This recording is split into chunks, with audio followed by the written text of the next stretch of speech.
Hi guys, try this lemon chicken. It's so good. So, habang hinihintay natin yung ating oven na uminit, hiniwa-hiwa ko na nga yung ating mga lemon at nilagay sa ilalim nitong ating chicken leg.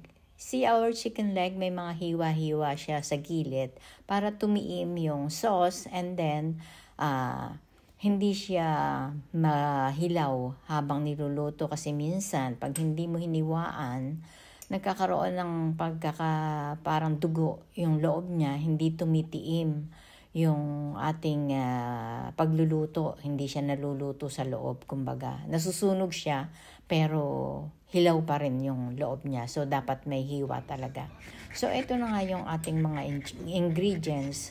Ibababad muna natin siya sa lemon juice. Pigaan natin ng lemon juice yung ating tray. So, sa isang tray, sasama-samahin na natin lahat ng mga ingredients. Diyan na yung toyo, yung ating olive oil. Nilagyan natin to ng olive oil. 3 tablespoon yung aking nilagay na olive oil.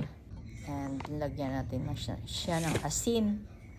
Lagyan natin ng 1 tablespoon na salt. So, after ng salt, lagyan natin siya ng pepper. Nagkamali pa ang lola. Salt nga, tapos na yung salt. Pepper naman, di ba? So, pepper naman yung ating inilagay sa kanya. And then, after ng pepper, lagyan naman natin siya ng paprika. So, tansya-tansya na lang yung ating paprika. And then, next natin yung ating bawang. So, ito yung bawang na kasama dun sa aking broiled na chicken. Hindi ko siya itinapon kasi pwede pa naman siya. So, malasa pa yan.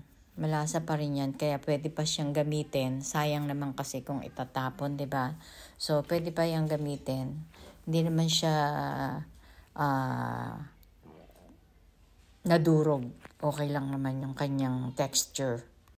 So, after nating mahalo ang lahat ng mga ingredients natin, ready na para ilagay na natin yung ating chicken legs. I-mekos-mekos lang natin yan para bago natin siya ipasok sa fridge. Tumiim muna yung ating ginawa na sauce.